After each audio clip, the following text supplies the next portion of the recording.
El economista Wilfredo Pareto observó que alrededor de un 20% de las plantas de chauchas de su jardín producían el 80% de su cosecha.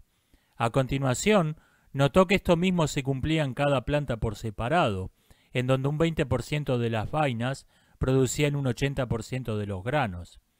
Se han intentado muchas formulaciones formales rigurosas de la ley de Pareto, a veces llamada también principio de Pareto, ninguna de las cuales es aceptada sin controversia. Algunos simplemente la llaman la regla 20-80 y evitan todo intento de definición rigurosa. La regla 20-80 se la encuentra en incontables fenómenos sociales y naturales. A veces la de proporción no es tan marcada, otras en cambio es más extrema. Bueno, uno de los casos más extremos de la ley de Pareto es la recaudación de Disney. Disney Incorporated obtiene más del 90% de sus ingresos de menos del 10% de sus fans. La gran mayoría de las críticas contra Disney proceden de la creencia errónea de que Disney es todavía una empresa que produce contenido familiar, y no lo es. Disney hace años que tiene como único objetivo complacer a una pequeña minoría de gente muy extraña que representa casi la totalidad de sus ingresos. Adultos que se visten y se comportan como niños en muchos aspectos, pero que no son sexualmente ingenuos y que tienen una obsesión por coleccionar cosas que se da muy raras veces en un niño. Están motivados por una especie de deseo íntimo de ser niños perpetuos, un trastorno mental que, irónicamente, tiene el nombre de un personaje de una película de Disney. ¿Se han puesto a buscar algo para ver en una plataforma de streaming y tuvieron la sensación de que todas las películas se han vuelto iguales? Bueno, la razón de eso es simple, lo son. Pero probablemente la mayoría no sepa la causa por la que todas las películas de los últimos años son iguales. La censura, que tiene reglas claras, es algo que los artistas pueden tratar como si fuese una limitación técnica. Hay cosas que no se pueden filmar porque no se disponen de los efectos especiales adecuados o porque no se tiene el presupuesto suficiente, y hay cosas que no se pueden filmar porque no las permite la censura. La censura que no tiene reglas o cuyas reglas no son públicas es algo mucho peor, porque cuando ese es el caso, todo está prohibido hasta que demuestre lo contrario. Este ha sido el caso en el cine chino prácticamente desde que existe, y es el caso de Hollywood en los últimos años. La derogación del código Hays provocó momentáneamente una sensación de euforia, un sentimiento de libertad, de que ahora podía filmarse cualquier cosa, pero esto fue una ilusión y fue un completo error. La derogación del código Hays fue un retroceso a la más antidemocrática de todas las instituciones, la existencia de leyes secretas. El código Hays sin duda tenía artículos cuestionables y que atentaban contra la libertad de expresión. Digamos, un sacerdote nunca podía ser el villano de una película. Pero la derogación del código no era la solución. Mientras el código fuese público, se podían señalar sus arbitrariedades e injusticias, se podía protestar contra ellas y se podían pedir cambios en el código. En cambio, al pretender hipócritamente que el código dejó de existir, todo cineasta se ha convertido en un señor K que en cualquier momento puede recibir una condena a su film sin saber de qué se lo ha acusado y sin que haya tenido oportunidad de defenderse. Cuando uno invierte millones de dólares en una película y no sabe qué puede ocasionar que su distribución se bloquee o que todas las películas involucradas sean puestas en una lista negra, la única alternativa más o menos segura es repetir una fórmula convencional o tomar una película previa como modelo y modificarla lo mínimo indispensable para que cuente técnicamente como una película original. Un productor de cine chino le llamó a esto la estrategia del campo minado, es decir, pisar únicamente en donde ya haya pisado otro antes. Esta misma es la principal causa de las incontables remakes, reboot, precuelas, secuelas, spin-off y similares de Hollywood.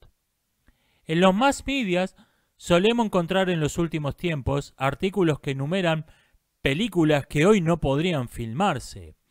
Esos artículos no son una crítica o una protesta en contra de la censura. Por el contrario, son una celebración de la censura, escrito por gente que odia el cine. Integrantes recurrentes de esas listas de películas que hoy no podrían filmarse son Lo que el viento se llevó, 12 Angry Men, Dumbo, Rope, prácticamente toda película acerca de la Segunda Guerra Mundial, Desayuno en Tiffany's, Lolita, La fiesta inolvidable, Lawrence de Arabia, Zulu, El planeta de los simios, A Clockwork Orange, Blood sin Sables, La vida de Brian, Taxi Driver, Buscando a Mr. Goodbar, Manhattan, Tootsie, Gremlins, Teen Wolf, Ciencia Loca, Quisiera ser grande, Cocodrilo Dandy, Academia de Policía, El color púrpura, Heathers, Conduciendo a Miss Daisy, El silencio de los corderos, Quién engañó a Roger Rabbit, Robin Hood, príncipe de los ladrones, Titanic, Tienes un email, Starship Troopers, Office Space, Tropic Thunder, Brokeback Mountain, El último samurái, Juno, Gracias por fumar. ¿Qué sí se puede filmar? Bueno, no mucho realmente. La estrategia del campo opinado lleva a recorrer una y otra vez el camino trazado por alguna película previa. La apelación a la nostalgia se convierte así en prácticamente el único recurso con el que todavía se puede arrastrar a alguien a una sala de cine. La explotación de la nostalgia es en sí misma tan vieja como el cine mismo. Volver al futuro estableció un periodo de tiempo específico en que conviene ambientar una película, 30 años, porque eso es aproximadamente lo que toma un recambio generacional completo. En El novato, de 1990, se usó el recurso de traer un viejo héroe de acción de una película de hace 20 años, en este caso Harry el Sucio, aunque por una cuestión legal no se llama así, pero ahora en el rol del mentor del héroe. Podemos clasificar al público del cine actual en dos categorías, woke y anti-woke, pero ambos tienen más en común de lo que ellos creen y sobre todo coinciden en un asunto central. No están interesados en ver nada nuevo. Los woke van por los cambios superficiales y absurdos que caracterizan a la perversión sexual, mientras que los anti-woke sacralizan, a veces literalmente, los productos de la cultura pop de unas décadas atrás. La perversión es estéril, no puede crear nada nuevo. Si un perverso escribe, inventará sátiras y parodias, historias hechas completamente de clichés, en donde a veces invierten los sexos de los personajes, o cuentos de hadas con la moraleja invertida. Lo cual suena como una descripción bastante adecuada del cine de Hollywood actual, salvo porque fue escrita por un psicoanalista en la década de 1960 y estaba hablando de los cuentos del Marqués de Sade. El guionista actual no es un artista, no tiene un conocimiento importante del cine ni de la literatura. Con frecuencia, ni siquiera ha visto las películas de las que está haciendo una remake, reboot, secuela, precuela o secuela de la remake del reboot. O bien las ha visto a través del cristal de la ideología de sus adoctrinadores universitarios. Por su parte, el público anti-woke detesta esos productos y tiene razón porque esos productos son detestables. Pero lo cierto es que está tan poco interesado en ver algo realmente original o en que se amplíe de modo creativo una de sus franquicias idolatradas como los woke.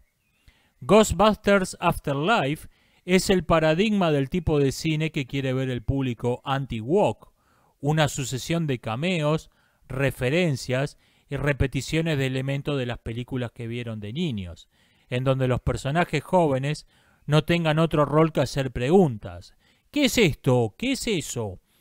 No importa que sea una película muy mediocre y aburrida, el público anti-woke no va al cine a ver películas, va a recordar la época en que iba al cine a ver películas. Compárese, por ejemplo, Ghostbusters Afterlife con Blade Runner 2049. En esta no hay ninguna referencia a la película original que esté ahí solo para decir esto estaba en la película original, así que está también acá. Deckard no aparece hasta el minuto 105 y la película no lo trata como la segunda venida de Jesucristo, sino como un personaje más que cumple un rol en la trama. Bueno, la película fue un fracaso comercial y los fans de Blade Runner la odiaron. Básicamente porque es una película y no un video conmemorativo de una película. El problema, tanto con la apelación a la nostalgia como con la estrategia de Disney de tener como target primario a los neuróticos sexuales adultos que crecieron viendo sus películas infantiles, es que son estrategias parasitarias que se agotarán de modo inevitable y de hecho ya se están agotando. Cada vez más padres van tomando conciencia de que el contenido de Disney ya no es apropiado para niños. Los parques Disney funcionan gracias a una minoría de adultos que van solos, no en grupos familiares, quienes visitan los parques en promedio 10 veces al año y consumen muchísimo. A ese público, además, la notoria decadencia de los parques Disney no parece afectarle, al menos no tanto como al público familiar. Y claramente, sin nuevos niños que crezcan viendo películas de Disney, no va a haber nuevos neuróticos adultos obsesionados con ellas. El ciclo de 30 años de la nostalgia pop, por su parte, está alcanzando a los 90, pero esto es un serio problema, porque los 90 son la época en que el cine empezó a explotar el factor nostalgia como su principal atractivo. ¿Alguien está interesado en verlo a Charlie Sheen después de 30 años y 3.000 litros de whisky, haciendo del mentor de un nuevo aprendiz de Harry el Sucio? ¿Quién está esperando a ver la remake o secuela de alguna película que recicló como personaje de comedia a algún macho ochentoso? ¿Hasta cuándo Star Wars va a poder seguir salvando cualquier cosa con una aparición badass de Darth Vader o Luke Skywalker en el final? ¿Quién está interesado en ver el spin-off de dos películas de los 90 que explotaban la nostalgia por una serie de TV en blanco y negro que nunca se tomó en serio a sí mismo y que ciertamente no esperaba seguir en el aire 60 años después? La estrategia del campo minado termina formando una serie de pozos en donde se ha pisado ya miles de veces. No hay en el cine de hoy nada que sorprenda al espectador y, por eso mismo, no hay nada que le interese.